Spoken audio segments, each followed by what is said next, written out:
आपल्या सह्याद्री देवराई संस्थेच्या संपूर्ण महाराष्ट्रात 32 देवराया आहेत. आता जुन्नर तालुक्यात आलमे गावात आपण नवीन देवराई सुरू करतोय.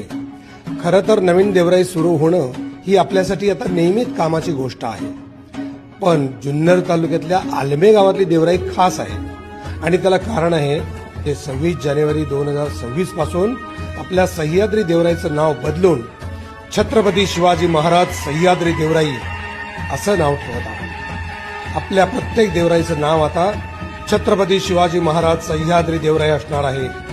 म्हणून हा सोहळा खास आहे. आपल्या राजाच्या नावानं जुन्नरच्या मातीत नव्या देशी झाडांचं राज्य येणार आहे. नवे झाडांचा राज्याभिषेक होणार आहे आणि त्यासाठी आपण सारे मावळे जमणार आहोत. पण फक्त घोषणा द्यायच्या का? नाही, आपण सगळ्यांनी आपलं आवडतं देशी रोप घेऊन यायचंय.